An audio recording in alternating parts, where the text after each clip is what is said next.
Yohanes pasal 12. 6 hari sebelum Paskah, Yesus datang ke Betania, tempat tinggal Lazarus yang dibangkitkan Yesus dari antara orang mati. Di situ diadakan perjamuan untuk dia, dan Marta melayani. Sedang salah seorang yang turut makan dengan Yesus adalah Lazarus. Maka Maria mengambil setengah kati minyak narwastu murni yang mahal harganya, lalu meminyaki kaki Yesus dan menyekanya dengan rambutnya, dan bau minyak semerbak di seluruh rumah itu. Tetapi Yudas Iskariot, seorang dari murid-murid Yesus yang akan segera menyerahkan dia, berkata, "Mengapa minyak narwastu ini tidak dijual 300 dinar? Dan uangnya diberikan kepada orang-orang miskin." Hal itu dikatakannya bukan karena ia memperhatikan nasib orang-orang miskin, melainkan karena ia adalah seorang pencuri. Ia sering mengambil uang yang disimpan dalam kas yang dipegangnya. Maka kata Yesus, "Biarkanlah dia melakukan hal ini mengingat hari penguburanku. Karena orang-orang miskin selalu ada pada kamu, tetapi aku tidak akan selalu ada pada kamu." Sejumlah besar orang Yahudi mendengar bahwa Yesus ada di sana, dan mereka datang bukan hanya karena Yesus, melainkan juga untuk melihat Lazarus yang telah dibangkitkannya dari antara orang mati. Lalu imam-imam kepala bermufakat untuk membunuh Lazarus juga, sebab karena dia, banyak orang Yahudi meninggalkan mereka dan percaya kepada Yesus. Keesokan harinya, ketika orang banyak yang datang merayakan pesta mendengar bahwa Yesus sedang di tengah jalan menuju Yerusalem, mereka mengambil daun-daun palem dan pergi menyongsong dia sambil berseru-seru, "Hosana! Diberkatilah dia yang datang dalam nama Tuhan, Raja Israel!"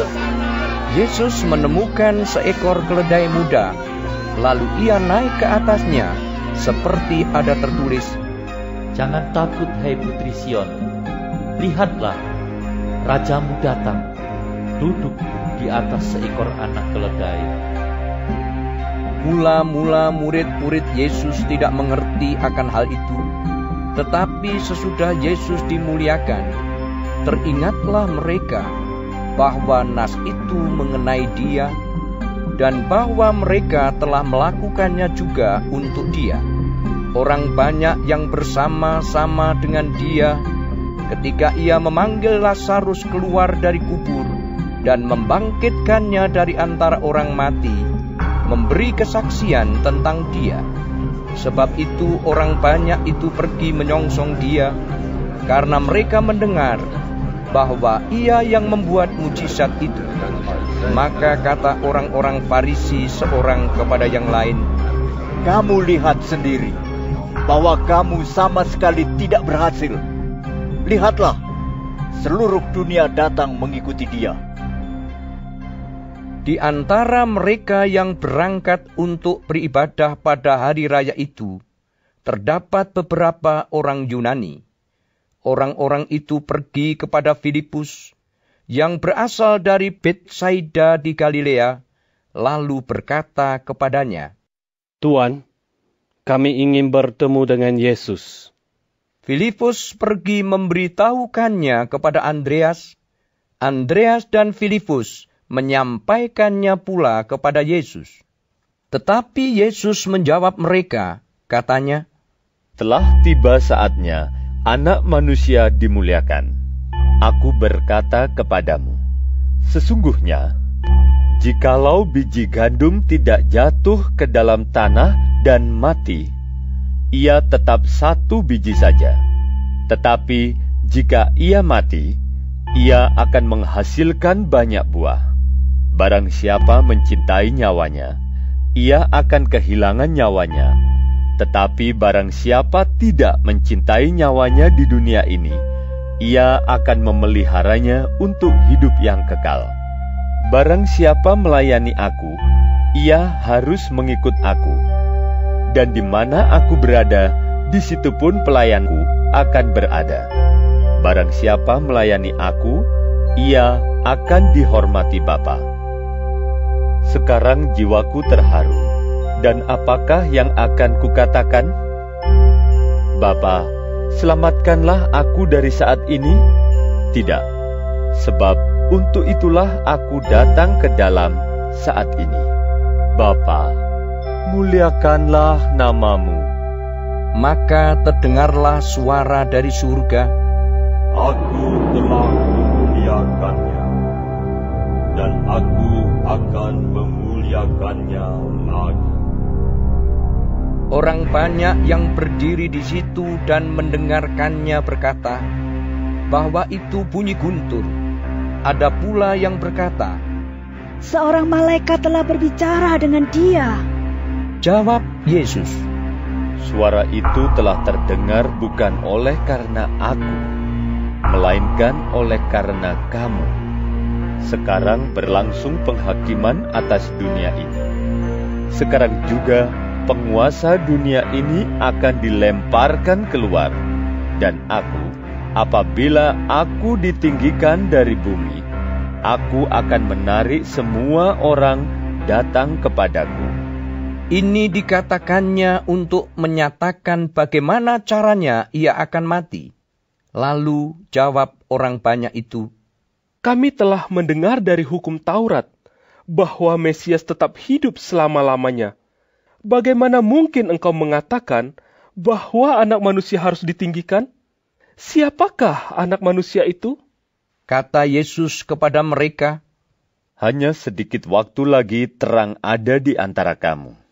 Selama terang itu ada padamu, percayalah kepadanya, supaya kegelapan jangan menguasai kamu.